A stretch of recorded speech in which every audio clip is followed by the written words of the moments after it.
In medicine, there's a silent killer that masquerades as common aging symptoms, one that claims thousands of lives each year simply because people mistake it for something harmless. Margaret Henderson was almost one of those statistics. At 72, she dismissed the angry purple marks on her legs as mere varicose veins, a natural part of growing older. But beneath those innocent-looking marks, a deadly condition was spreading through her body, one that kills 60% of patients who don't receive treatment within the first 96 hours. When her grandson, a third-year medical resident, visited for Sunday dinner, one glance at her legs made his blood run cold. What doctors would uncover in the next 3 days would reveal how close Margaret came to becoming another tragic statistic in one of medicine's most commonly misdiagnosed deadly conditions. Before we jump back in, tell us where you're tuning in from. And if this story touches you, make sure you're subscribed, because tomorrow I've saved something extra special for you. The kitchen counters were dusted with flour as Margaret Henderson worked the dough for her famous apple pie, her movements precise despite the dull ache in her legs. Early morning sunlight streamed through the lace curtains she'd hung 40 years ago, casting familiar patterns across her worn wooden cutting board. The same cutting board where she'd taught her daughter Sarah to roll pastry, and now her granddaughter Emily. Some things, Margaret believed, should remain constant. She paused to massage her right calf, frowning at the deepening purple marks that had appeared over the past few weeks. They'd started as faint lines, barely noticeable, but now spread like a web across her pale skin. Just varicose veins, she muttered to herself, brushing away the concern as easily as she brushed egg wash across her pie crust. After all, she'd been standing in this kitchen making Sunday dinners for nearly 5 decades. A few marks were to be expected. The familiar scent of cinnamon and nutmeg filled the air as she worked, following the recipe she knew by heart. Every Sunday, without fail, her family gathered around her oak dining table, a tradition that had survived marriages, divorces, and even the loss of her beloved Henry 3 years ago. The thought of him made her pause, her hand instinctively reaching for the wedding ring she still wore. Henry had always told her to see a doctor when something didn't feel right, but she'd inherited her mother's stubborn streak. Besides, doctors meant hospitals, and hospitals meant endings. Margaret checked her watch. Still 4 hours until dinner. Plenty of time to prepare the roast and peel the potatoes, even if she needed to take a few more breaks than usual. She ignored the growing discomfort in her legs, the way the pain seemed to pulse deeper than before. The kids were coming, and everything needed to be perfect. Sarah would bring her new boyfriend, and Michael, her grandson, was taking a rare break from his medical residency to join them. She couldn't let a little discomfort disrupt their precious family time. As she reached for the heavy roasting pan in the top cabinet, a sharp pain shot through her leg, causing her to wince. The pan clattered against the counter louder than intended, and Margaret steadied herself against the kitchen island.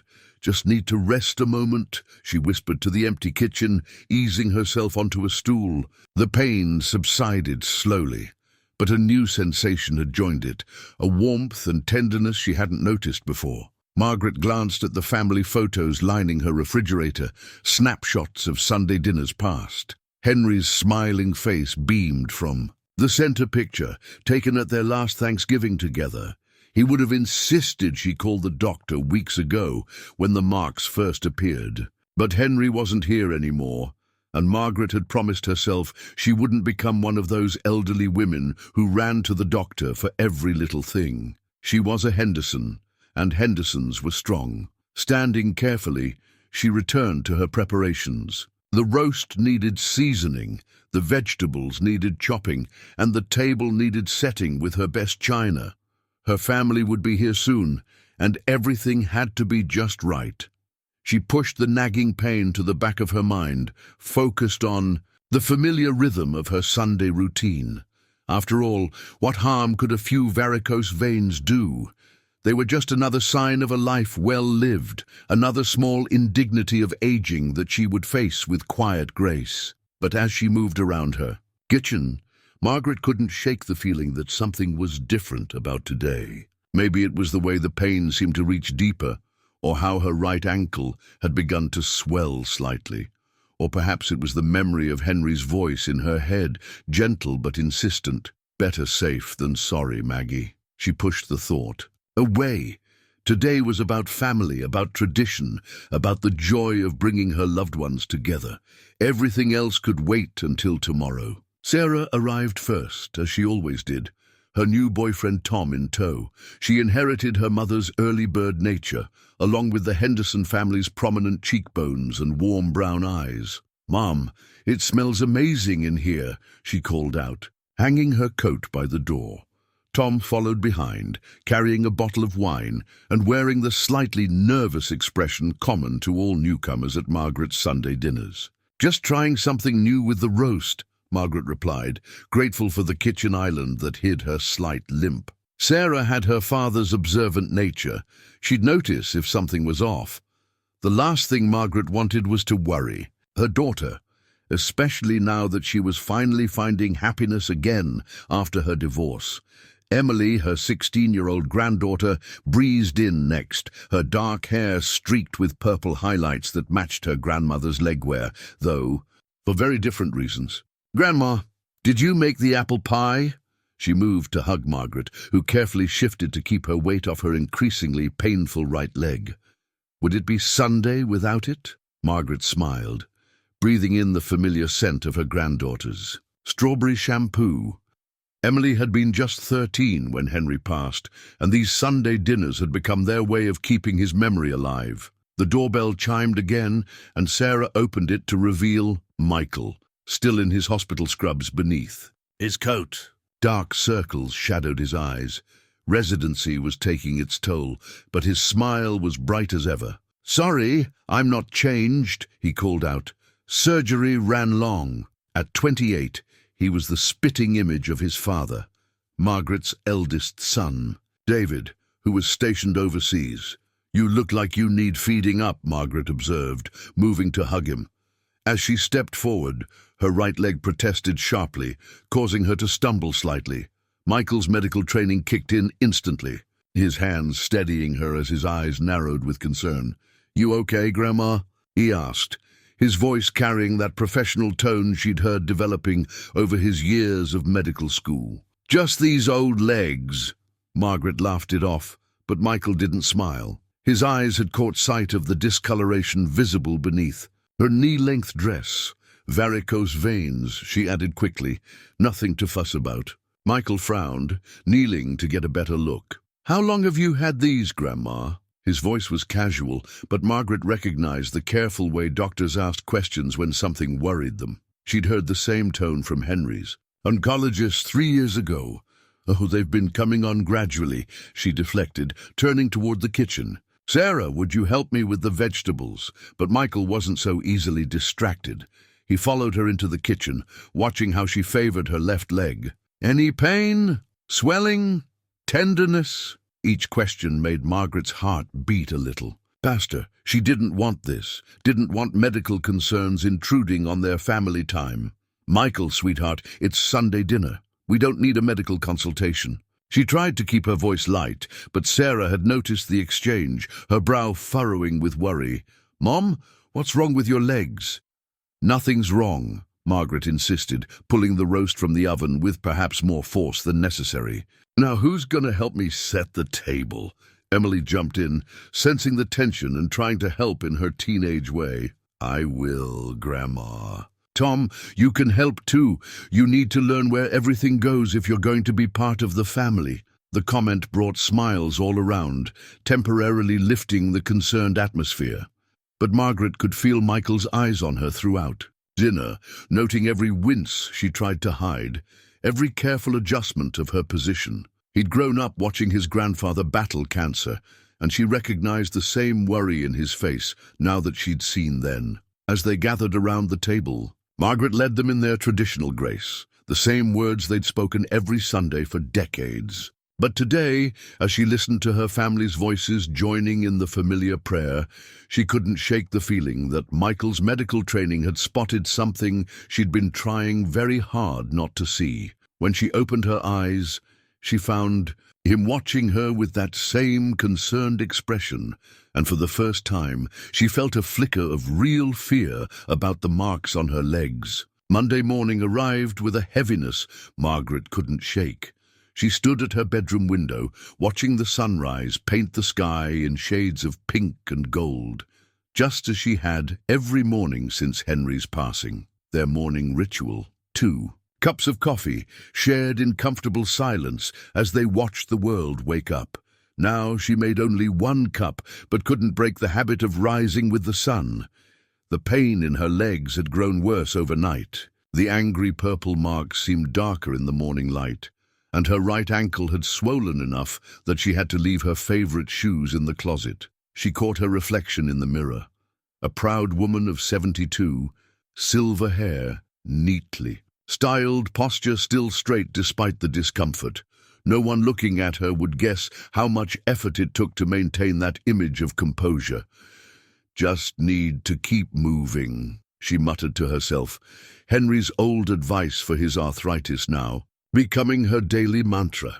But this pain was different from anything she'd experienced before. It wasn't the dull ache of aging joints or the familiar strain of overworked muscles. This was deeper, more insistent, like a warning bell she was trying desperately not to hear. Her morning routine had become a careful choreography of adjustments. She took longer in the shower, letting hot water run over her aching legs. Dressing required new strategies, sitting down to pull on stockings, leaning against the wall to step into slacks. Simple tasks that had never required thought now demanded careful planning. The house held too many memories of Henry's illness. 3 years ago, these same rooms had witnessed their final battle, not with each other, but with the cancer that took him piece by piece. She remembered the hospital bed in the living room, the way it transformed their comfortable home into a medical space. The constant parade of nurses, the beeping of monitors, the antiseptic smell that never quite faded. After he passed, she'd repainted every room, trying to cover the memories with fresh colors, but some things couldn't be painted over. Margaret made her way downstairs, gripping the handrail tighter than usual. The morning paper waited on the doorstep. She still subscribed to the physical copy, another habit from Henry's time. Bending to retrieve it sent a sharp pain through her leg that nearly brought tears to her eyes. She stood there for a moment, paper in hand, fighting back memories of similar moments during Henry's illness. How many times had she hidden her exhaustion, her grief, her fear behind a brave face? The kitchen calendar caught her eye. Michael had circled Wednesday in red during dinner last night, writing "doctor's appointment" in his neat medical handwriting. She hadn't agreed to go, but he'd written it anyway, so like his grandfather, in his quiet persistence, Henry would have approved of Michael's career choice. He'd always said doctors were merchants of hope as much as healers. Margaret touched the wedding ring she still wore, twisting it absently as she had whenever she was worried. Henry had known her better than anyone, known how she masked pain with productivity, fear with stubbornness. "Maggie," he'd say, "being strong doesn't mean you have to be strong alone." The morning stretched ahead of her. She had bridge, club at 10, then volunteering at the library, followed by her weekly grocery shopping. Normal activities that suddenly seemed daunting. The swelling in her right leg had spread up past her knee, and the pain had taken on a throbbing quality that made her breathing shallow. She thought of Michael's face at dinner, the professional, concern warring with grandson's love. She thought of Sarah's worried glances, of Emily's attempt to lighten the mood. Her family could read her better than she'd like to admit. They'd inherited Henry's gift for seeing through her defenses, moving. To the kitchen window, Margaret looked out at her garden. Henry's roses were blooming early this year, their yellow petals bright against the morning light. He'd planted them the year before his diagnosis, planning for future springs he wouldn't see. "Life keeps growing," he'd told her, "even when we're not ready for it to change." The phone rang, startling her from her reverie. Sarah's number flashed on the screen. Margaret took a deep breath, straightened her shoulders, and answered with her usual cheerful voice. She was a Henderson, after all. Hendersons didn't worry their children, didn't admit to fear, didn't show weakness. But as she talked with Sarah about ordinary things, Emily's upcoming recital, Tom's new job, plans for next Sunday's dinner, Margaret couldn't ignore the growing certainty that something was very wrong. The pain in her legs wasn't just age or overwork or varicose veins. It was something else, something that whispered of hospitals and worried faces and changes she wasn't ready to face. She ended the call with her usual, "Love you, sweetheart," and stood looking at Henry's roses for a long moment. The morning sun had fully risen now, casting long shadows across her garden. Some part of her knew she was standing at a crossroads, between acknowledging what her body was trying to tell her and holding on to the illusion of unchanging strength she'd built since Henry's death.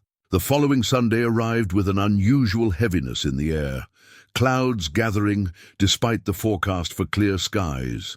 Margaret had spent the morning fighting through her preparations, each movement a careful negotiation with pain. The marks on her legs had evolved into something that even she couldn't ignore.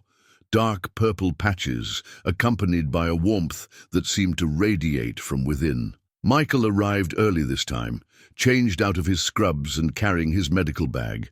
The sight of it made Margaret's heart skip a beat. "I thought we agreed no doctor visits on Sundays," she said, trying to keep her tone light as she stirred the gravy.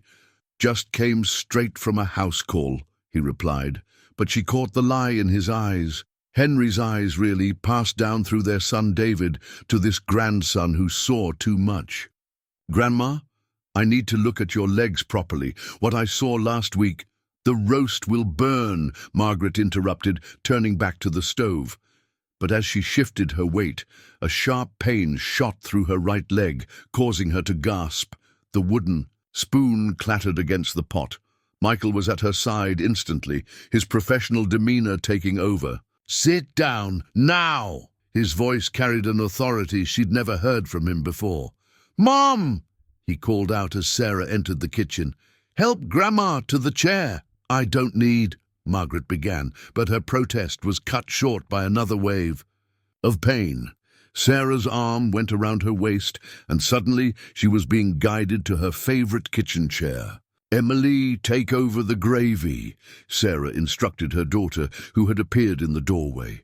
The teenager moved to the stove without argument, sensing the gravity of the moment. Michael knelt before her, his hands gentle but professional as he examined her legs. The kitchen fell silent, except for the bubbling of the gravy and Margaret's sharp intake of breath as he pressed certain spots. She watched his face. She'd seen that same focused expression on Henry's face countless times during his engineering projects. "How long has the warmth been there?" Michael asked, his fingers probing carefully around the darkest areas. "A few days, maybe a week," Margaret admitted. She could feel Sarah's grip tightening on her shoulder, and the swelling, the pain. "It comes and goes." Another lie, and they both knew it. Michael sat back on his heels, running a hand through his hair, another gesture so like his grandfather that it made her heart ache. "Grandma, this isn't varicose veins. This is likely a deep vein thrombosis, and it's serious. We need to get you to the hospital. Now." The word hospital hit her like a physical blow. Images of Henry's final days flooded back. The endless corridors, the beeping machines, the slow dissolution of dignity. "No," she said firmly, "it's Sunday dinner. The family's coming." "Mom," Sarah's voice cracked slightly. "If Michael says you need to go," I said no. Margaret tried to stand, but Michael's hands kept her firmly in place. "This isn't a request," he said quietly. "These clots, if one breaks loose and travels to your lungs." He stopped, and she could see him struggling to maintain his professional composure. "Grandma, please, I can't watch another family member." He didn't finish the sentence. He didn't need to. Emily had turned from the stove, tears welling in her eyes. "Grandma, please go. The gravy can wait." The kitchen timer chimed, its cheerful ding absurdly normal in the tense atmosphere. Margaret looked at her family's worried faces, saw the fear behind their eyes. She thought of Henry, of his final words to her. "Promise me you'll let them take care of you, Maggie." "The roast," she said weakly, one last attempt at maintaining normalcy. "I'll handle it," Sarah promised, already reaching for her mother's purse and coat. "Emily, call your Uncle David. Tom can help pack an overnight bag." "I don't need—" Margaret began, but Michael cut her off. "Yes, you do, and we're not arguing about this anymore." He was already on his phone, his voice shifting into clinical mode as he called ahead to the emergency room. "I have a 72-year-old female presenting with symptoms consistent with extensive DVT." As Sarah and Michael helped her to the car, Margaret caught one last glimpse of her kitchen through the window, the half-prepared dinner, Emily turning off the stove, the family photos watching from the walls. She thought of all the Sunday dinners that had come before, of Henry's empty chair, of the traditions she'd fought so hard to maintain. Thunder rumbled in the distance as Michael helped her into the back seat, Sarah sliding in beside her, the first. Drops of rain began to fall, and Margaret finally allowed herself to acknowledge the fear she'd been pushing away for weeks. Whatever came next would change everything, and no amount of Sunday dinner normalcy could hold back this storm. The drive to St. Mary's Hospital felt endless, each bump in the road sending waves of pain through Margaret's leg. Michael drove with the focused intensity she'd seen in Henry during emergencies, while Sarah kept a steady hand on her mother's. Arm in the back seat, the rain had picked up, drumming against the roof of the car in an anxious rhythm. "Your color's good, Grandma," Michael called from the front seat, his eyes constantly checking the rearview mirror. "Just keep your legs as still as possible." He was using his doctor voice, but Margaret could hear the strain beneath it. 3 years of medical residency hadn't prepared him for treating his own grandmother. The emergency room entrance loomed ahead, its red lights reflecting off the wet pavement. Before Margaret could gather her thoughts, she was being whisked through automatic doors into a world she'd hoped never to see again. The familiar antiseptic smell hit her immediately, the same smell that had clung to Henry's clothes in his final weeks. "I called ahead," Michael was telling the triage nurse, his words coming fast but controlled. "Suspected extensive DVT, 72-year-old female, symptoms progressing over several weeks." His hand never left Margaret's shoulder as he rattled off medical terminology that made her head spin. The nurse, her name tag read Linda, nodded briskly. "Dr. Henderson, I know you want to take point on this, but you know the protocol." "With family members." Her tone was gentle but firm. Michael's jaw tightened, but he nodded. "BP's elevated 158/95, Linda announced, wrapping a blood pressure cuff around Margaret's arm. "Dr. Patel's been notified. She's our best vascular specialist." She smiled warmly at Margaret. "Don't worry, honey. We're going to take good care of you."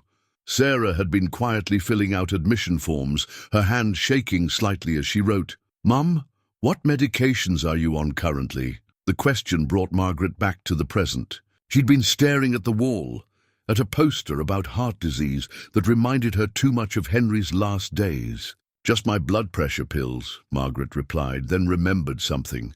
"And some pain relievers for my legs this past week." She saw Michael's head snap up at this new information. What kind? How many? The doctor in him was fully present, now worry creasing his brow. Before she could answer, a petite woman in a white coat strode purposefully into the cubicle. "I'm Dr. Patel. Michael, good to see you, though I wish under better circumstances." She turned to Margaret with kind but assessing eyes. "Mrs. Henderson, I'm going to examine your legs now, and then we'll need to run some immediate tests." The examination was gentle but thorough. Dr. Patel's fingers probed the affected areas, while she asked pointed questions about the progression of symptoms. With each answer, Margaret saw Michael's expression grow more concerned. "We need a duplex." "Ultrasound immediately," Dr. Patel announced. "And I want a CT angiogram to rule out any pulmonary involvement." She turned to Margaret. "Mrs. Henderson, the symptoms suggest blood clots in your deep veins. If we're right, We need to act quickly to prevent complications." The word complications hung in the air like a storm cloud. Sarah gripped her mother's hand tighter, while Michael paced the small space, his medical knowledge obviously playing out worst-case scenarios in his mind. "I'll be fine," Margaret insisted, trying to sound stronger than she felt. "It's probably nothing serious." Dr. Patel's expression remained professional but grave. "Mrs. Henderson, I need you to understand. This is serious. These clots can be life-threatening if not treated promptly. The fact that you've had symptoms for weeks increases our concerns significantly." A technician arrived with an ultrasound machine, and suddenly the small emergency room cubicle was a flurry of activity. Margaret found herself being positioned, prodded, scanned. Through it all, she kept thinking of Henry, of how quickly a normal day could turn into a medical nightmare. "There's definitely extensive clotting in the deep veins," Dr. Patel announced, studying the ultrasound screen with a frown. "We need to start anticoagulation therapy immediately. Linda, get me a heparin drip. Michael, you know the protocol. You can stay, but as family, not as a physician." Margaret watched as her grandson struggled with this directive. The doctor, in him fighting with the frightened family member. Sarah stepped closer to him, taking his hand, a gesture so like her father comforting her mother that Margaret felt tears threatening for the first time. The rain continued its steady rhythm against the emergency room windows as Margaret's Sunday dinner turned into a race against time, her carefully maintained independence crumbling in the face of a reality she could no longer ignore. Through the gaps in the curtain, she could see other families in their own medical dramas and wondered if they too were discovering how quickly normal life could slip away, one symptom at a time. The CT scan results arrived with Dr. Patel's grim expression as she pulled up the images on the screen. The emergency room had quieted as evening settled in, but for Margaret's family, time seemed suspended in the harsh fluorescent light. Sarah had called David overseas, and his worried voice now came through on speakerphone as the doctor began her explanation. "Mrs. Henderson, we've confirmed extensive deep vein thrombosis in your right leg." Dr. Patel began, her finger tracing the dark areas on the scan. "But what concerns us most is that we're also seeing multiple small pulmonary emboli, blood clots, that have already traveled to your lungs." Michael's sharp intake of breath told Margaret everything she needed to know about the severity. She'd heard that same sound from Henry's doctors 3 years ago. "What does that mean?" she asked, though part of her already knew the answer. "It means we're lucky you came in today," Dr. Patel said firmly. "These clots are extremely dangerous. If a large one had broken loose and traveled to your lungs—" She left the sentence unfinished, but the implication was clear. "My God, Mom," David's voice crackled through the phone. "Why didn't you say something sooner?" Margaret stared at her hands, at the wedding ring that suddenly felt heavier. "I didn't want to worry anyone," she whispered. "After your father." "The immediate concern," Dr. Patel continued, her tone gentler now, "is preventing any more clots from forming or moving.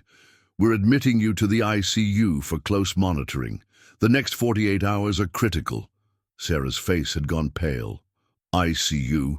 But she seems fine. She was making dinner just hours ago."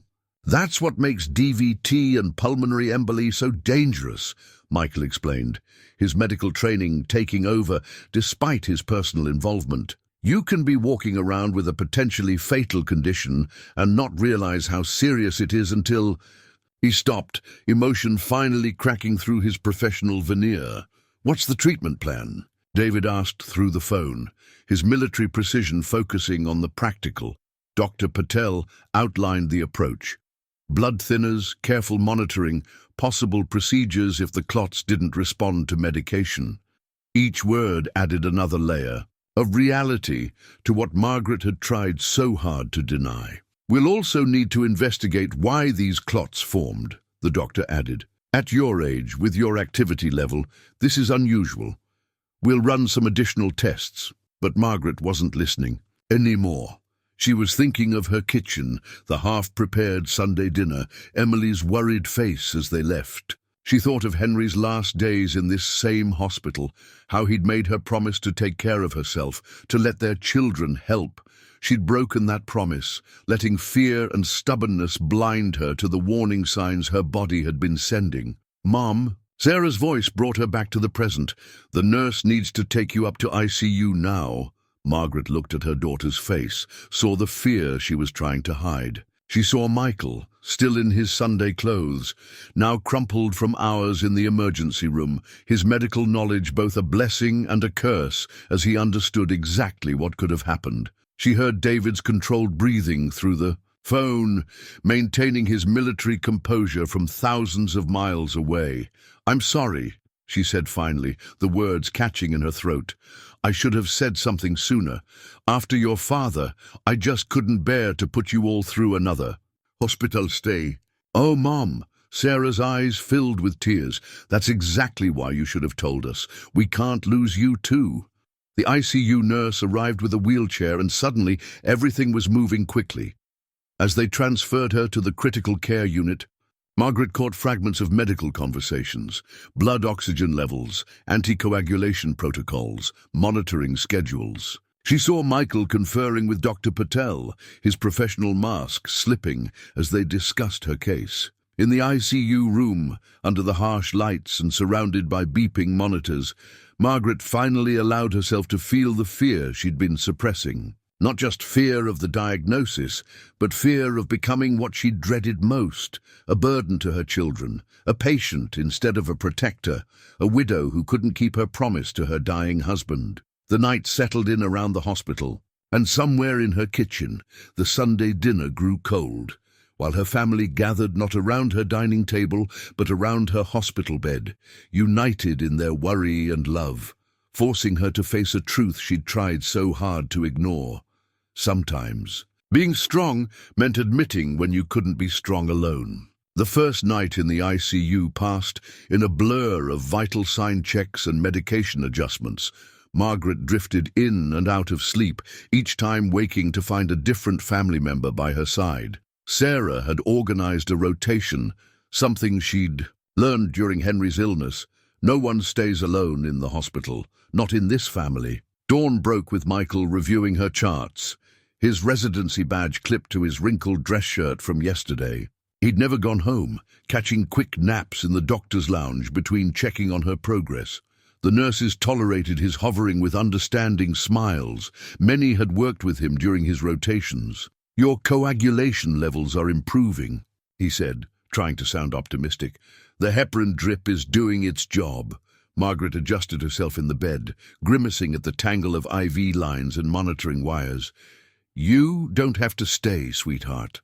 Don't you have rounds? Dr. Chen is covering for me." Michael pulled up a chair, and for a moment he looked less like a doctor and more like the little boy who used to beg her for cookie dough. "Grandma, we need to talk about what happens next." Before he could continue, Emily burst into the room with a canvas bag. "I brought your things, Grandma.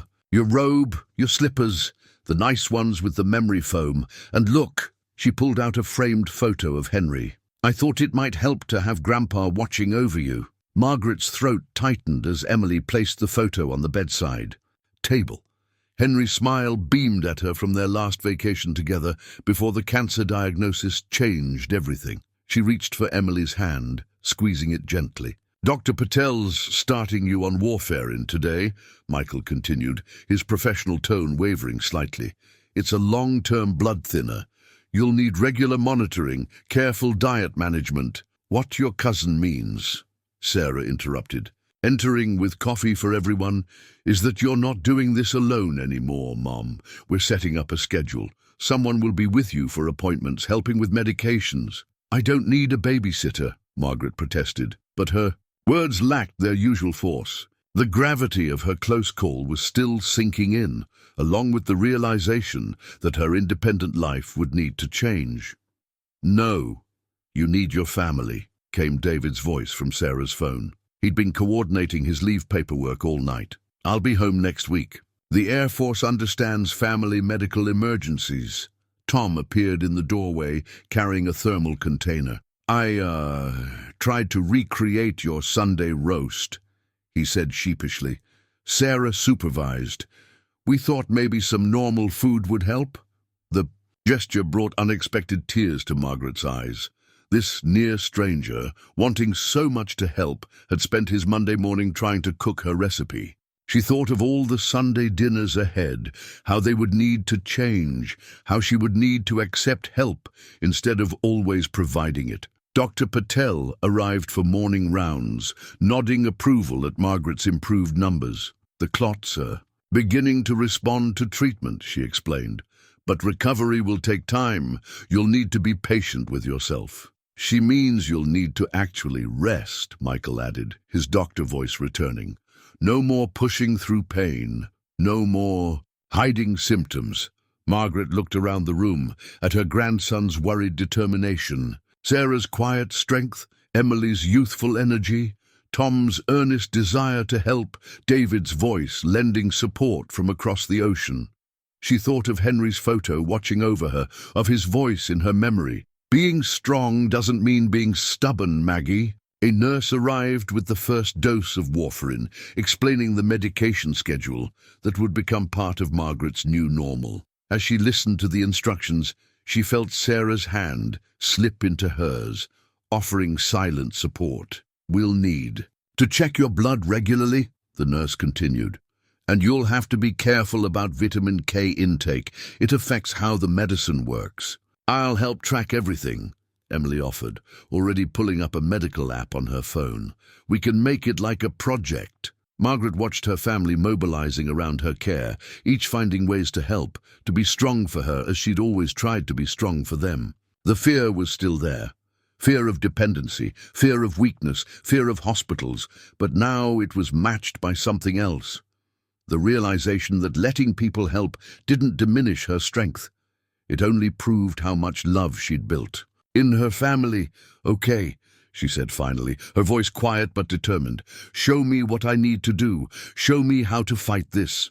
The morning sun streamed through the ICU window, catching the edge of Henry's photo. For a moment, she could almost hear his laugh, could almost feel him squeezing her hand the way he did through every challenge they'd faced together.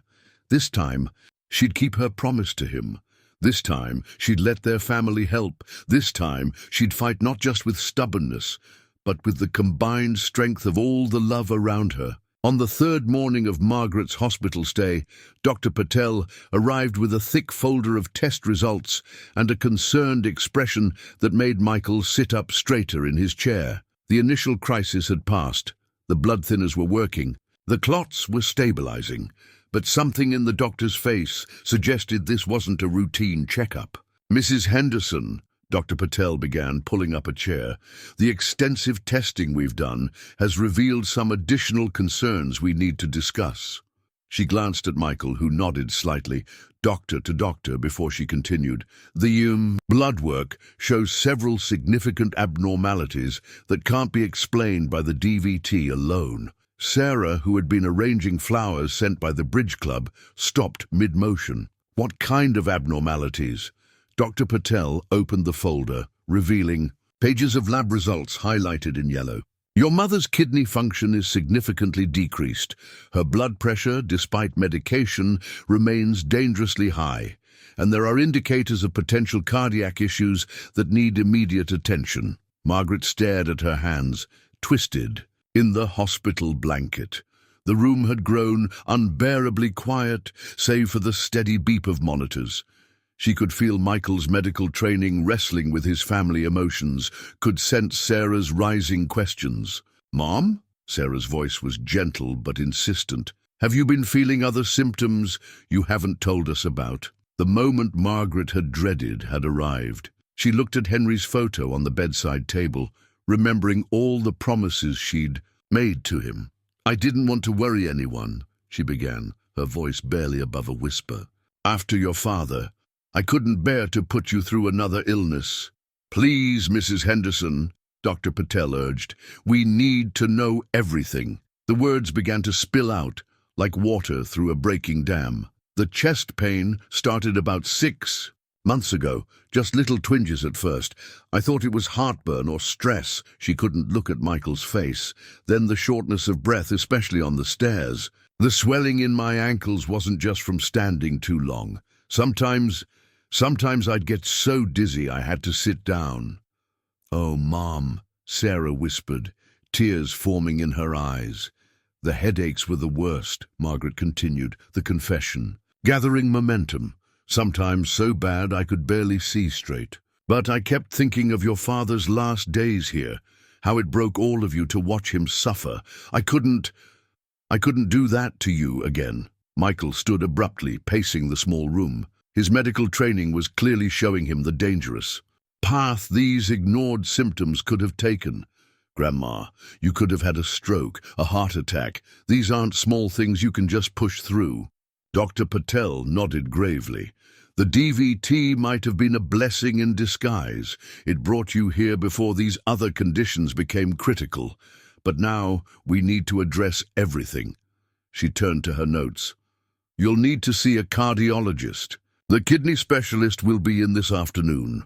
We'll adjust your blood pressure medication immediately." The weight of medical terminology filled the room.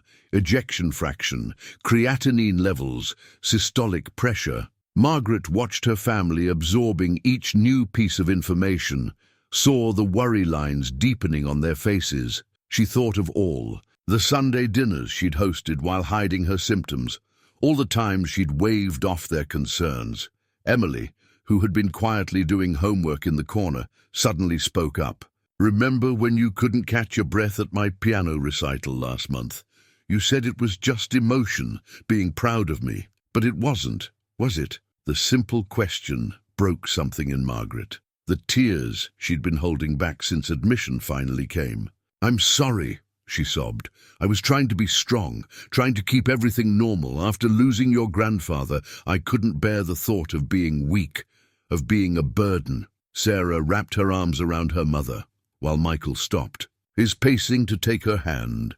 Dr. Patel quietly excused herself, leaving the family to process the revelations. "You know what Dad would say about this." David's voice came through the ever-present phone connection. "He'd say being strong means being smart about your health." Margaret nodded, wiping her eyes. "He always knew when I was hiding something. Said I had a tell, would twist my wedding ring when I was worried or in pain." She touched the ring now, realizing she'd been doing exactly that.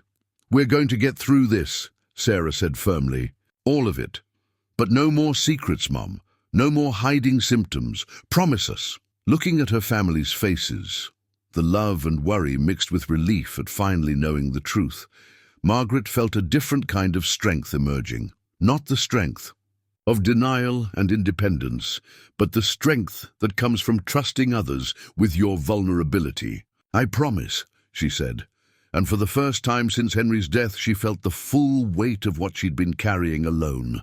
"I promise to tell you everything from now on." The monitors beeped steadily, marking time in this new chapter of their lives. Outside the window, rain had begun to fall again, but inside the hospital room, truth had finally broken through the clouds of silence, bringing with it the possibility of real healing, not just of the body, but of the bonds between them all. The cardiac monitor's alarm pierced the night, sending nurses rushing into Margaret's room. Her blood pressure had spiked dangerously high, and the new medication wasn't bringing it down. Michael, who had fallen asleep in the visitor's chair, snapped awake instantly, his medical training battling with panic as he watched the numbers climb on the screen. "We need to get this under control," Dr. Chen, the night physician, ordered. "Push 10 of hydralazine." He turned to Michael. "Dr. Henderson, I know it's difficult, but I need you to step outside." Sarah arrived just as Michael was being ushered out, her hair disheveled from the midnight drive. "What's happening?" she demanded, watching the medical team work through the window. "Her body's fighting the blood thinners," Michael explained, his voice tight with frustration. "The cardiac issues are complicating everything. If we'd known sooner—" He stopped, running his hands through his hair. "I should have seen it, all those Sunday dinners, watching her get worse." "Don't," Sarah warned. "Don't start with the guilt. We all missed it. Or maybe we didn't want to see it. She pressed her forehead against the cold window glass. After Dad, it was easier to pretend everything was fine, to let Mom pretend. Inside the room, the medical team continued their work. Margaret's face was pale against the pillows, an oxygen mask now covering her nose and mouth. The monitors gradually showed improvement, but the crisis had left its mark on everyone. Dr. Chen emerged, looking grave. We've stabilized her for now, but this kind of spike is dangerous. The combination of conditions, the DVT, the cardiac issues, the kidney dysfunction, they're all fighting against each other. What helps one problem could worsen another. What are our options? Michael asked, slipping back into doctor mode. We need to adjust her entire treatment protocol. The cardiology team will be here first thing in the morning. For now, we'll monitor her closely. David's voice crackled through Sarah's phone. He'd been listening to everything. This is exactly what happened with Dad. We waited too long, trusted too much in his strength. This is different, Sarah protested, but the words sounded hollow even to her. Is it?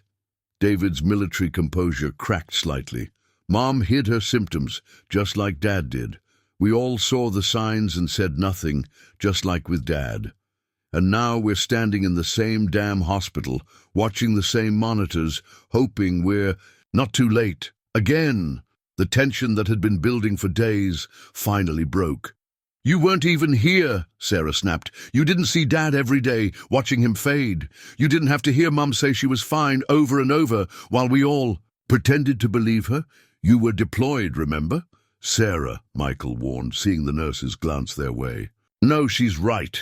David's voice was cold. I wasn't there. I was in a desert on the other side of the world while our father died, and now history's repeating itself with Mum, and I'm still not there. Inside the room, Margaret stirred, the oxygen mask fogging with her breaths. Emily, who had been quietly curled in a corner chair during the crisis, moved to her grandmother's side, taking her hand. The simple gesture seemed to calm both of them. We can't change what happened with Dad, Michael said finally, his professional demeanor cracking. But we can do better now. Mom needs us united, not fighting about the past. Dr. Chen returned with updated lab results. Her cardiac enzymes are elevated. We'll need to consider more aggressive treatment. He looked at Michael. As a physician, you understand the risks. As her family, you'll need to help make some difficult decisions. The weight of those words settled over them. Sarah sank into a chair, while David's silence on the phone spoke volumes. They'd been here before. The same corridors, the same decisions, the same helpless feeling of watching someone they loved slip away. Through the window they could see Emily talking softly to her grandmother, showing her pictures on her phone. Perhaps from happier times, from Sunday dinners that now seemed a lifetime ago. Margaret's eyes were open, moving between the faces of her family, seeing perhaps for the first time the toll her silence had taken on them all. The night stretched ahead, full of beeping monitors and whispered consultations. Tomorrow would bring more doctors, more decisions, more battles between different treatments fighting different conditions. But for now, in the quiet hours between crises, they could only wait and wonder how they'd missed so much for so long, and pray they weren't. Too late to make it right. The cardiology consultation brought news no one was prepared to hear. Dr. Warren, a specialist with kind eyes and graying temples, pointed to the echo images displayed on his tablet. The heart muscle is significantly weakened. Between the clots and the untreated high blood pressure, there's been considerable damage. Margaret lay propped up in her hospital bed, oxygen tubes in her nose, watching her family absorb this latest blow. Michael had gone completely still, his medical knowledge, painting pictures of what lay ahead. Sarah gripped the bedrail so hard her knuckles went white. I should have been here. David's voice crackled through the ever-present phone. He'd been delayed by a sandstorm that grounded all flights. I should have noticed during my last leave. Mum wasn't herself at Christmas, but I thought it was just grief. The question now, Dr. Warren continued gently, is how aggressive we want to be with treatment. Given Mrs. Henderson's age and the complexity of her conditions, what exactly are you suggesting? Michael interrupted, his tone sharp. The professional distance he'd tried so hard to maintain was crumbling. I'm suggesting we need to discuss quality of life versus... No. Sarah's voice cut through the room like a blade. We are not having this conversation. Not again. Not like Dad. She turned to her mother, tears streaming down her face. Mum, please, please fight. Don't give up like he did. Margaret reached for her daughter's hand, her own eyes filling with tears. Sarah, sweetheart, don't sweetheart me. Sarah's composure finally shattered. You've been giving up since Dad died, hiding symptoms, refusing help, pretending everything was fine while you got sicker and sicker. Did you think we wouldn't notice? Did you think we wouldn't care? Sarah, Michael warned, but she was beyond stopping. Do you know what it's like? Watching another parent slip away, seeing the same signs, hearing the same excuses? I'm fine. Don't worry. It's nothing. That's what Dad said right up until the end, and now you're doing the same thing. Emily, who had been silently doing homework, suddenly slammed her textbook shut. Stop it! Just stop! Her teenage voice cracked with emotion. You're all acting like Grandma's already gone, just like you did with Grandpa. But she's right here! She can hear you! The room fell silent, except for the steady beep of monitors. Margaret looked at her granddaughter, really looked at her, and saw Henry's strength shining through those young eyes. Emily's right, Margaret said softly. I can hear you, and I'm sorry, I'm so sorry. Her voice grew stronger with each word. I watched your father fade away in this hospital, and I promised myself I wouldn't put you through that again. So I hid everything, every pain, every symptom, every warning sign. I thought I was protecting you. But you weren't, Michael said, his professional facade finally cracking completely. You were making us watch you die in slow motion, just like... Dad, do you know what it's like having the medical knowledge to see what's happening but being powerless to help? Knowing what every symptom means, where it's leading. Dr. Warren quietly excused himself, leaving the family to their moment of truth. Through the phone, they could hear David's ragged breathing as he fought for control. When your father was sick, Margaret continued, each word weighted with unshed tears, he made me promise to take care of myself, to let you all help me. I broke that promise. I was so focused on being strong, on keeping our traditions alive, that I forgot the most important tradition Henry and I had, honesty. She touched her wedding ring, the gesture so familiar it made Sarah's breath catch. Your father and I never lied to each other, not about anything, and here I've spent 3 years lying to everyone, including myself. Mom. David's voice was rough with emotion. No, let me finish. Margaret's voice grew stronger.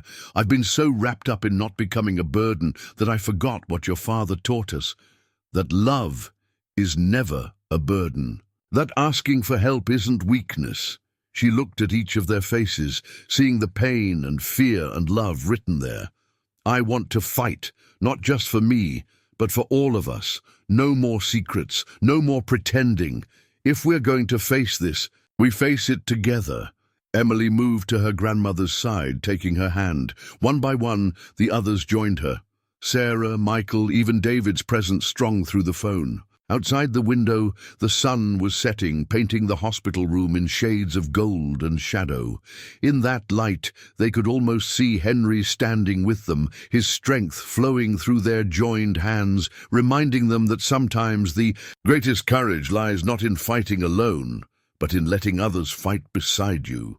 The morning shift change brought an unexpected face. Nurse Linda from the emergency room, who had specifically requested to transfer to Margaret's unit. I remember how your grandson helped my mother last year, she explained, adjusting Margaret's V lines with practiced ease. Sometimes the universe gives us a chance to pay kindness forward. The small gesture marked the beginning of a subtle shift in the hospital room's atmosphere. Where fear and tension had reigned, something new began to take root. Hope carried in on the wings of unexpected kindness. Margaret's bridge club arrived en masse, armed with magazines, hand-knit blankets, and enough gossip to fill a novel. Tuesday Bridge isn't the same without you, Martha declared, setting up a makeshift card table beside the bed.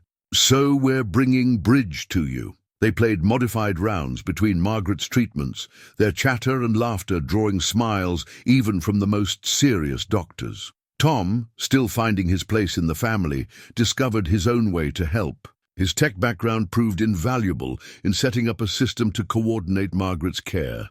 It's a shared calendar, he explained, showing Sarah how to update medication schedules and appointment times. Everyone can see what's needed and when. The organizational tool quickly became essential, with even the medical staff asking to be included in the updates. Dr. Patel introduced them to another patient's family down the hall, the Garcias, who were navigating similar complications with blood thinners. Soon, the two families were sharing resources, experiences, and the particular kind of understanding that only comes from walking the same difficult path. Mrs. Garcia's daughter told. About this support group, Sarah mentioned one afternoon, scrolling through her phone. It's for families dealing with multiple medical conditions. They meet right here in the hospital. Margaret, who had always been the one offering support rather than receiving it, found herself touched by the idea. Maybe we could look into that. Michael's medical colleagues rallied around him, covering shifts and offering consultations. Dr. Chen, who had helped during the night crisis, turned out to be one of the hospital's most experienced cardiologists. Your grandmother's case is complex, he told Michael during rounds, but I've seen patients recover from worse. The key is having a strong support system, and she has one of the strongest I've seen. Emily, in her teenage wisdom, started a video diary of her grandmother's recovery. For when you're better, she explained, filming Margaret during physical therapy sessions, so you can see how far you've come. The project gave purpose to the long hospital hours and created moments of lightness amid the serious medical discussions. Even David, still waiting for his transport home, found ways to contribute from afar. His military connections led to a consultation with a leading vascular specialist who had treated similar cases in veterans. He's willing to review your case files. Mom, David's voice held new energy, says there are some promising new treatments being developed. The hospital's interfaith chaplain, Rabbi Cohen, became a regular visitor, not just for Margaret, but for the whole family. He had known Henry during his illness and understood the complex layers of their healing. Sometimes, he told them, the greatest miracles are not in the medicine, but in the way illness can strengthen the bonds between people. Margaret watched these changes from her hospital bed, seeing how her family was transforming. Sarah and David's phone calls now ended with, "I love you," instead of tension. Michael had found a balance between being a doctor and a grandson, learning to be both without diminishing either role. Emily's video diary captured moments of genuine laughter amid the medical challenges. During one afternoon therapy session, as Margaret worked to regain her strength, she caught sight of her reflection in the window. Behind her, she could see her family's influence everywhere: Sarah's organized medication chart, Michael's medical notes, Emily's encouraging signs, Tom's tech setup, David's daily virtual check-ins, and the warmth of the extended support system they'd built. "You're doing great, Mrs. Henderson," her physical therapist encouraged. "Your body's getting stronger every day." "It's not just my body," Margaret replied, thinking of Henry's photo watching over her bed. "Everything's getting stronger." The sun streamed through the window, catching the edge of her wedding ring. For the first time since Henry's death, twisting it didn't bring pain. Instead, it reminded her of his favorite saying, "Family isn't just about blood relations, Maggie. It's about who shows up when times are tough." Looking around at all who had shown up for her, family, friends, medical staff, and strangers who had become allies in her recovery, Margaret finally understood what Henry had meant. Their circle hadn't been broken by his death. It had only been waiting to grow in new and unexpected ways. The first sign that something was wrong came during a routine morning blood draw. Margaret had been making steady progress, The blood thinners were working, her strength was improving, and there was even talk of moving her to a regular room. But when Linda checked her temperature, the thermometer reading made her immediately page Dr. Patel. 102.3, Linda announced when the doctor arrived, and her white blood cell count is significantly elevated. Michael, who had just arrived for his morning visit before rounds, felt his medical instincts kick into high gear. He moved to examine the IV sites, looking for signs of infection. What he found made his blood run cold, angry red streaks extending from one of the catheter points. "We need blood cultures," Dr. Patel ordered, already moving into emergency mode, "and broad-spectrum antibiotics, now." Sarah, who had been helping Margaret with breakfast, caught the urgency in their voices. "What's happening?" "The central line appears to be infected," Dr. Patel explained, her tone carefully controlled. "With your mother's compromised system and the blood thinners, this could become very serious very quickly." The next few hours brought a flurry of activity. New IV lines were placed, blood samples rushed to the lab, antibiotics started. But Margaret's temperature continued to climb, and her blood pressure began to drop ominously. "Sepsis," Michael explained to Sarah in the hallway, his voice rough with worry. "The infection's getting into her bloodstream. With her heart condition and the blood thinners." He couldn't finish the sentence. David, connected through the ever-present phone line, asked, the question no one wanted to voice, "What are her chances?" Dr. Patel gathered the family for an emergency conference. "The infection is aggressive, and Mrs. Henderson's system is already compromised. The blood thinners that are crucial for preventing clots also make her more vulnerable to bleeding complications. We're facing a dangerous balance. If we adjust the blood thinners to deal with potential bleeding, we risk new clots forming. If we maintain the current dosage, any internal bleeding from the infection could become life-threatening." "It's like her body's fighting itself," Emily whispered, clutching her video camera like a lifeline. But the worst news was yet to come.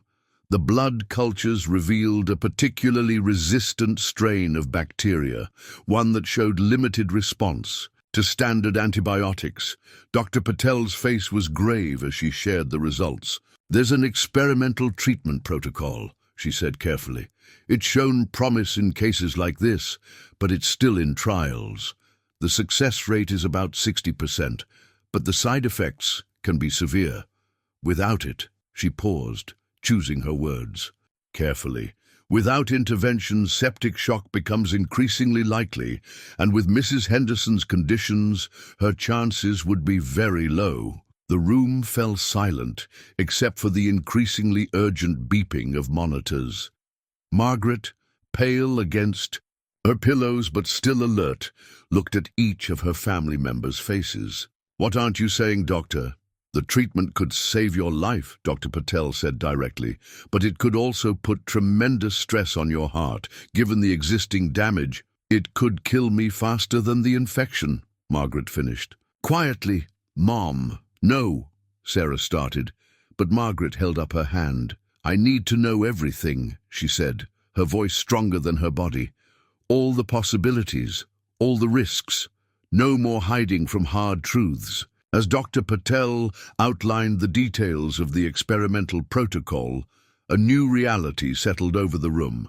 This wasn't just another complication, it was a turning point that would force them to make impossible choices. The hospital's ethics committee would need to approve the treatment, Dr. Patel concluded.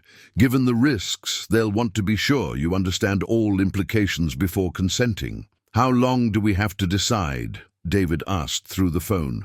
"Her condition is deteriorating rapidly. We need an answer within hours, not days." Margaret closed her eyes, feeling the fever burning through her body.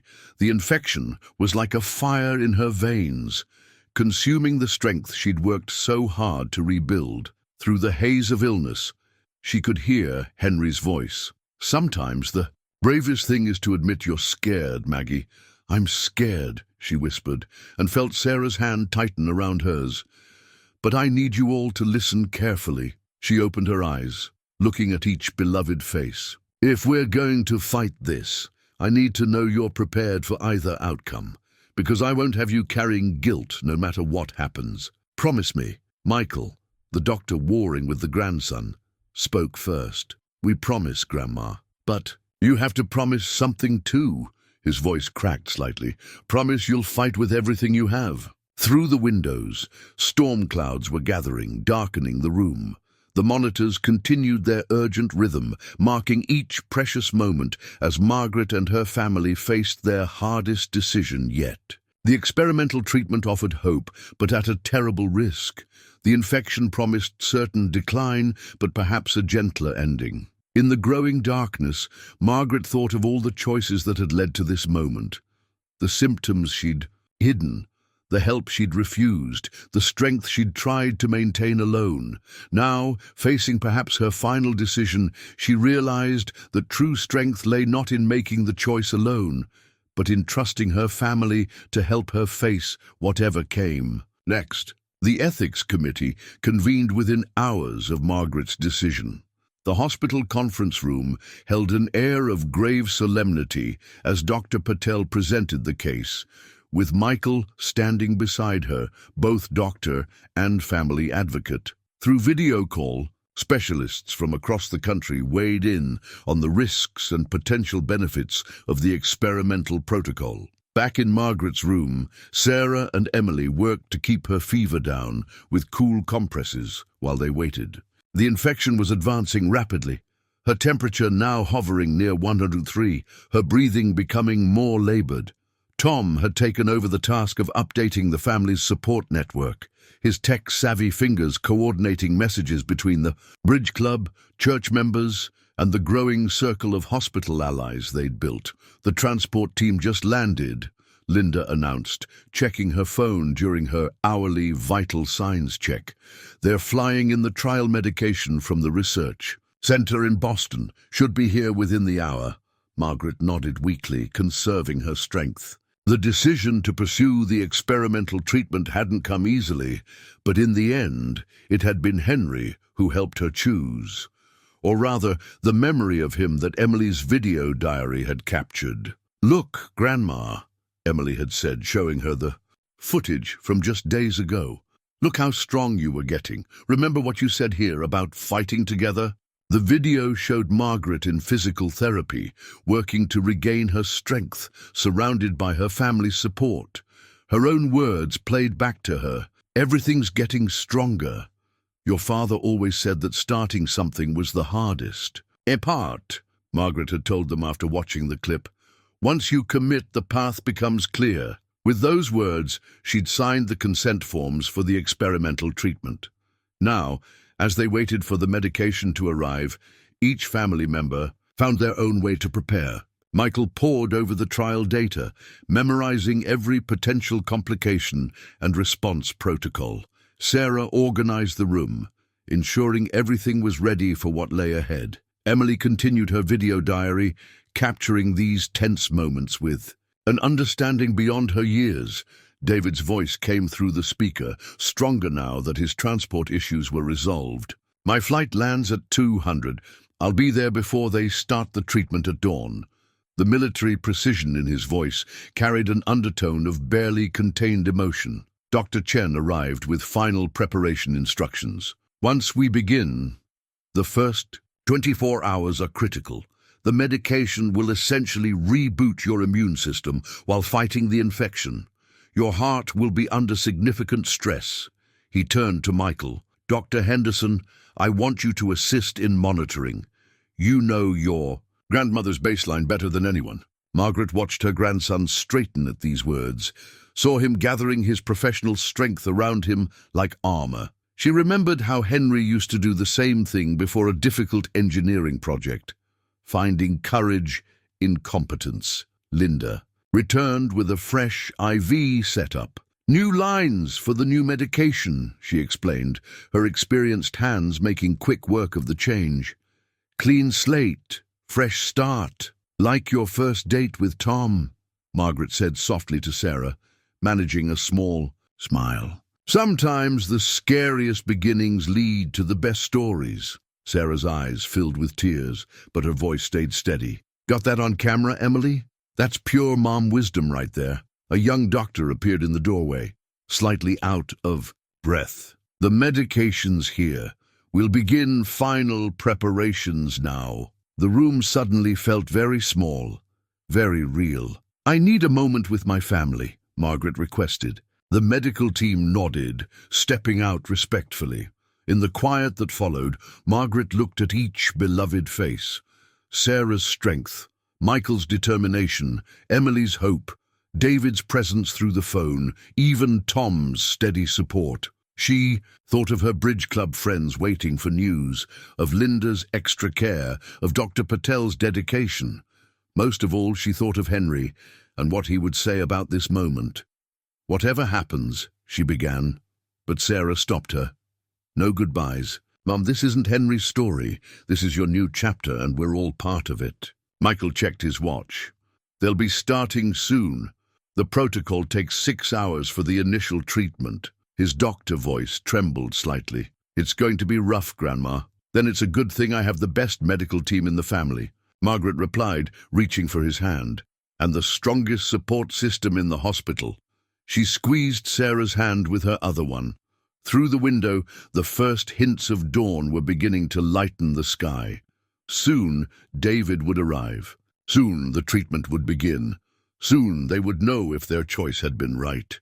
"Emily," Margaret called softly, "make sure you film this part. Sometimes the scariest chapters make the best stories in the end." The medical team began filing back in, bringing with them the medication that carried both hope and danger. As the sun rose over the hospital, Margaret and her family prepared to face whatever came next, not as separate individuals bearing their own burdens of guilt and fear, but as a united force, strengthened by the very challenges that had once threatened. To break them, the experimental medication entered Margaret's IV line like liquid ice. She shivered violently despite the warming blankets, her hand gripping Sarah's with surprising strength. David, who had arrived just minutes before the procedure began, stood at the foot of the bed, still in his military uniform, his usual composure tested by the sight of his mother's struggle. "Temperature's rising," Linda announced, her eyes fixed on the monitors. 104.2 and climbing. Dr. Patel moved quickly, adjusting medication rates. "This is expected. The treatment triggers an intense immune response. Michael, watch her cardiac. A rhythm." Michael stood beside the monitors, his professional mask slipping as the numbers climbed into dangerous territory. Heart rate 140, blood pressure dropping. The machine's alarms began a cacophony of urgent warnings. "Mom," Sarah's voice carried barely controlled panic. "She's burning up." Margaret could barely respond, her consciousness wavering as the medication waged war inside her body. Through the fever's haze, she heard fragments of urgent medical dialogue. "Push 40 of methylprednisolone. Cardiac enzymes critical. Need to maintain BP without stressing the heart." Emily had retreated to a corner, her camera still recording, but held in trembling hands. Tom stood beside her, one arm around her shoulders, anchoring her as they watched the medical team fight to stabilize her grandmother. "Blood pressure 82/45, Linda called out. "She's crashing," Dr. Patel's voice cut. "Through the chaos, we need to make a decision. Continuing the treatment at this intensity could trigger cardiac failure. Reducing it might let the infection gain ground." "What are her chances either way?" David demanded, his military bearing cracking. Before anyone could answer, the cardiac monitor emitted a new, more urgent alarm. Margaret's heart rhythm had become erratic, each beat on the screen a jagged, unstable line. "Vitach," Michael announced, his professional knowledge becoming a curse as he recognized the life-threatening arrhythmia. "We need to—" "Already on it," Dr. Chen interrupted, rushing in with the crash cart. "Everyone but essential personnel. Step out, now." Sarah refused to let go of her mother's hand. "I'm not leaving." "Sarah," David's voice was gentle but firm as he pulled her back. "Let them work." Through the haze of fever and fading consciousness, Margaret tried to focus on her family's faces. She wanted to tell them it was okay, that whatever happened wasn't their fault, but the words wouldn't come. In the hallway, The family could only watch through the glass as the medical team fought to stabilize Margaret's heart. Emily's camera kept recording, capturing their vigil. Sarah's silent tears, David's rigid posture, Michael's tormented expression as he was forced to watch instead of help. "This is what happened with Dad," Sarah whispered. "Standing out here, watching through windows, feeling helpless." "No," David cut her off. "This is different. Mum chose to fight. She chose this treatment. She chose us." Inside the room, Dr. Patel made a rapid series of decisions. "We're modifying the protocol, reducing the treatment intensity, but adding cardiac support. It's not by the book, but sometimes you have to rewrite the book," Dr. Chen finished, already implementing the changes. Minutes stretched like hours. The family pressed against the glass, watching the numbers on the monitors, trying to read hope in the medical team's expressions. Tom quietly updated their support network, his messages drawing responses from the Bridge Club, church members, and other families they'd met in the hospital. Finally, Linda emerged, her scrubs damp with sweat from the intensity of their efforts. "She's stabilizing. The modified protocol seems to be working. Dr. Patel wants to continue monitoring for another hour before allowing visitors back in." The collective release of breath from the family seemed to shift the air in the hallway. Emily's camera captured the moment, the way David's military posture softened, how Sarah's tears turned from fear to hope, the slight tremor in Michael's. Hands as medical knowledge finally allowed him to recognize improvement. Her heart rhythms normalizing, Linda continued, offering them the first real hope they'd had in hours. Temperatures starting to respond. "The next few hours are still critical, but she's fighting," David finished, "like a Henderson." Through the glass they could see Margaret's face, still flushed with fever, but more peaceful now. The monitors showed heartbeats finding their rhythm, blood pressure slowly climbing back to safer levels. The experimental treatment continued. Its work, now balanced with her body's needs, rather than fighting against them. Outside the window, the sun had reached its zenith, casting stark light on the scene. In its glare, they could almost see Henry standing with them, his engineer's mind appreciating how they'd modified the treatment protocol. His father's heart, understanding the fear and hope warring in his children's faces. Hour by hour, Margaret's body waged its war on multiple fronts. The modified experimental treatment fought the infection while her weakened heart struggled to maintain its rhythm. In the ICU room, now crowded with additional monitoring equipment, her family maintained their vigil as afternoon faded into evening. "White blood cell count is starting to respond," Dr. Patel announced during her hourly check. "The infection's losing ground." But victory over the infection came at a price. Each set of labs showed Margaret's system under tremendous stress. Her kidney function was declining, requiring careful fluid management. The blood thinners needed constant adjustment to prevent new clots while avoiding dangerous bleeding. "It's like a biological chess game," Michael explained to Emily, who hadn't stopped recording despite her exhaustion. "Every move we make against one problem affects everything else." Margaret drifted in and out of consciousness, each moment of clarity precious to her family. During one such moment, she found David at her bedside, still in his uniform. "You look just like your father in his service photo," she whispered through cracked lips. David took her hand, his military composure wavering. "I remember when he was sick, you never left his side. Not once. He was the strong one." Margaret's voice was barely audible over the machines. "I just held his hand." "No, Mom," David's voice cracked. "You were both strong. We just didn't understand what strength meant." Back then, a new alarm interrupted their moment. Margaret's oxygen levels were dropping despite the supplemental oxygen. Dr. Chen rushed in, immediately recognizing the situation. "Pulmonary edema," he announced grimly. Her heart's not keeping up with the fluid demands of the treatment. The next few minutes became a blur of activity. New medications were added to her IV, the head of her bed was raised, and breathing treatments were started. Through it all, Margaret fought for each breath, her face lined with effort. Sarah, who had stepped out briefly to call Tom about Emily's homework, returned to find the crisis in full swing. "Not again," she breathed, reaching for her daughter who was still filming, the camera shaking in her hands. "BP's dropping," Linda called out. "We're losing ground." Dr. Patel made a rapid series of decisions. "We need to press forward with the treatment. Backing off now could let the infection rebound. Dr. Henderson, monitor her cardiac response." "Mrs. Henderson," she raised her voice slightly. "Margaret, I need you to fight with everything you have." Through the fog of illness and medication, Margaret heard her family's voices surrounding her. Emily's teenage determination. "Come on, Grandma, show them how strong you are." Sarah's fierce love. "Mom, please, we need you." David's steady presence. "Fight, Mom, just like you taught us." Michael's professional knowledge warring with grandson's fear. "Cardiac rhythm is stable.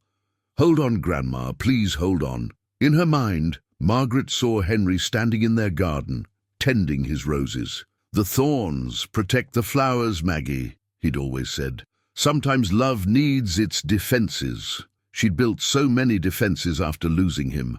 Walls of independence, barriers of silence about her health. Now those same defenses were crumbling. But in their place, she found something stronger, the combined strength of her family fighting beside her. Hours passed in a rhythm of crisis and response. Each time her vital signs faltered, the medical team adjusted their approach. When her breathing struggled, they found new ways to support it. Through it all, her family remained constant, their presence anchoring her to life. Linda, working well, past her shift, monitored every change with experienced eyes. "She's fighting harder than anyone I've seen," she told Michael during a quiet moment. "Must run in the family." As midnight approached, Dr. Patel studied the latest lab results with cautious optimism. "The infection markers are definitely improving. If we can maintain this balance for a few more hours." Margaret stirred, her eyes focusing on the familiar faces around her bed.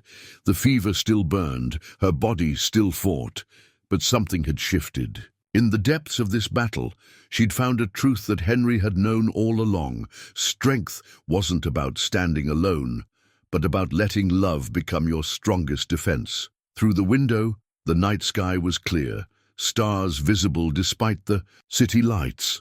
Emily's camera captured the scene. Medical technology beeping its urgent rhythms, family members holding their vigil, and Margaret still fighting, surrounded by more strength than she'd ever allowed herself to accept before. The breakthrough came in the quiet hours before dawn. Dr. Patel burst into the room with new lab results, her usual professional composure breaking into a smile. "The infection markers are dropping dramatically. The experimental treatment is working." Michael grabbed the lab report, his medical training allowing him to confirm the good news. "CRP levels are down by half, white count nearly normal." He looked at his grandmother with tears in his eyes. "Grandma, you're beating this." Margaret, still weak but more alert than she'd been in hours, managed a small smile. The fever had finally broken, leaving her exhausted but clear-headed. Sarah, who had fallen asleep holding her mother's hand, stirred at the commotion. "What's happening?" she asked, immediately alert. "The treatment worked," David answered, his military bearing softening with relief. "Mom's turning the corner." Linda arrived for her morning vitals check, having returned early to follow up on her favorite patient. Blood pressure 118/72, temperature 99.1, oxygen saturation 97%, on reduced support. She patted Margaret's hand. "Those are numbers worth celebrating." Emily, who had dozed off in the corner with her camera still running, captured the moment the family realized they had passed through the worst. The footage showed their faces transforming, exhaustion giving way to hope, fear yielding to relief. "We need to be cautious," Dr. Patel reminded them, though her eyes shone with optimism. "There's still a long recovery ahead. The cardiac issues remain significant, and we'll need to carefully manage her medications." But Margaret heard something in the doctor's voice that had been missing before. Confidence. The experimental treatment hadn't just fought off the infection, It had given them a foundation to build upon. Your mother's response to the modified protocol has been remarkable, Dr. Chen told the family during rounds. We're already getting inquiries from other hospitals about our adaptation of the treatment. That's my mum, David said proudly, rewriting medical textbooks at 72. Tom arrived with breakfast for everyone, real coffee and fresh pastries, from the bakery near the hospital. The Bridge Club's planning your welcome back party, he told Margaret as he distributed the food. Martha's already working on new scorecards. The simple mention of future plans, bridge games, family dinners, normal life, brought tears to Margaret's eyes. She remembered lying in this same bed days ago thinking about Henry, about endings. Now somehow she was thinking about beginnings. You know what this means? Emily asked, finally setting down her camera. We need to update our video diary, show everyone how far you've come. Margaret watched her granddaughter cue up the footage. Clips of the initial crisis, the family's vigil, the medical team's efforts, and now this moment of victory. Through Emily's lens, she saw her own journey reflected, from stubborn independence to acceptance of help, from silent suffering to shared strength.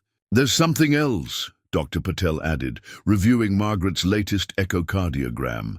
The reduced stress on your heart during the modified treatment actually allowed for some recovery of cardiac function. It's modest, but significant. Michael examined the images, his professional knowledge confirming what seemed like a miracle. The ejection fraction is improving. This could mean a better quality of life than we initially hoped for, Dr. Patel finished. With proper management and continued support. The words continued support no longer felt like a burden to Margaret. She looked at her family, Sarah's organizational skills that had kept them all going, David's strength that had traveled across oceans to reach her, Michael's medical knowledge that had helped save her life, Emily's youth and hope that had kept their spirits up, even Tom's quiet dependability that had supported them all. Linda changed out her IV bags with practiced efficiency. You know, she said thoughtfully, in all my years of nursing, I've learned that medicine can only do so much. The real healing happens when patients have something to fight for. She gestured to the family gathered around the bed. You've got quite a team in your corner. Through the window, the rising sun painted the sky in shades of promise. Margaret felt strength returning to her body, not the isolated strength she'd tried to maintain after Henry's death, but something more powerful, the combined strength of love, acceptance, and family bonds tested and proven in crisis. Henry would be proud, she whispered, touching her wedding ring, of all of us. He is, Sarah assured her, and for the first time since his death, the mention of Henry brought smiles instead of shadows. They had found their way through the darkness, not by denying its existence, but by facing it together. 2 months later, Margaret's kitchen once again filled with the aroma of Sunday dinner. The scene was both familiar and transformed. Sarah and Emily setting the table, Tom checking the roast's temperature, David home on extended leave helping with the vegetables. But now Michael's medical equipment shared counter space with cooking utensils, a blood pressure cuff, a pulse oximeter, a carefully organized pill box. "Mum, let me get that," Sarah called out as Margaret reached for a serving bowl. The old Margaret might have bristled at the help, but the new Margaret smiled and stepped aside. "Your father always said I'd learn to accept help eventually," she said, watching her daughter move efficiently through the kitchen. "He just never specified it would take a near-death experience to teach me." Emily, setting up her camera on its no permanent kitchen tripod, laughed. "Grandma's got jokes now. That's definitely going in the recovery documentary." The documentary had become something of a legend in the cardiac ward. Dr. Patel even requested a copy for teaching purposes, particularly the section showing how they'd modified the experimental treatment protocol. "Your grandmother's case is changing how we approach complex cardiac patients," she told Michael during Margaret's final discharge planning. Linda stopped by regularly, no longer as a nurse but as a friend. She sat at Margaret's kitchen table, now sharing stories and helping to fold napkins. The bridge club ladies would arrive soon, their Tuesday games having migrated to Sundays to coincide with family dinner. "I had a dream about Henry last night," Margaret told them as they worked. "He was in his garden, but this time he wasn't alone. He was showing all of you how to tend his roses." David paused in his chopping. "What did Dream Dad say?" he said. "See, Maggie, the garden grows better with more hands." She touched her wedding ring, no longer with sadness, but with warm remembrance. The medical equipment beeped softly, a regular check-in time for her vital signs. Without being asked, Emily grabbed the blood pressure cuff while Michael recorded the numbers in their shared medical app. What had once felt like an invasion of independence now felt like a dance of love. "Numbers looking good," Michael confirmed, his professional tone softened by his smile. "The new medication combination is working well." The doorbell rang, Martha and the bridge club arriving with desserts and well-worn playing cards. They'd been there through every step of her recovery, organizing meal deliveries, providing companionship during physical therapy sessions, making sure she never fought her battles alone. As the house filled with voices and laughter, Margaret stood in the center of her kitchen, taking in the scene. The old traditions remained: Sunday dinner, family gatherings, Henry's roses blooming outside, but they'd been enriched rather than replaced by the new. Blood pressure checks became moments of connection. Medication times turned into opportunities for family check-ins. What she'd once seen as signs of weakness had become proof of love. "You know what Dad would say about all this?" David asked, putting an arm around her shoulders. "That it took me long enough to learn," Margaret suggested. "That strength multiplies when it's shared," he corrected, watching Emily film Tom's attempt to learn bridge from the ladies' club. Sarah joined them, carrying the last of the serving dishes. "Speaking of sharing strength, don't forget your afternoon." "Meds, Mom." Margaret reached for the pill box without protest, remembering how she'd once hidden her symptoms like secrets. Now, each medication was a reminder of battles fought and won together, of a family that had emerged stronger from their trial by fire. Through the window, Henry's roses caught the late afternoon light. They grew differently now, tended by many hands instead of just his. Much like their family, the garden had adapted and thrived, not despite the changes, but because of them. "Time to eat," Emily called out, her camera capturing the moment as everyone gathered around the expanded table, family, friends, and chosen family all together. Margaret took her place at the head of the table, looking at the faces of those who had fought beside her, who had turned a medical crisis into a transformation of love and understanding. Henry's presence felt closer than ever, not as a grief to be carried alone, but as a legacy of strength. They all shared. "Before we begin," she said, raising her glass of approved by Michael's sparkling cider, "I want to thank you all, not just for saving my life, but for teaching me how to live it better."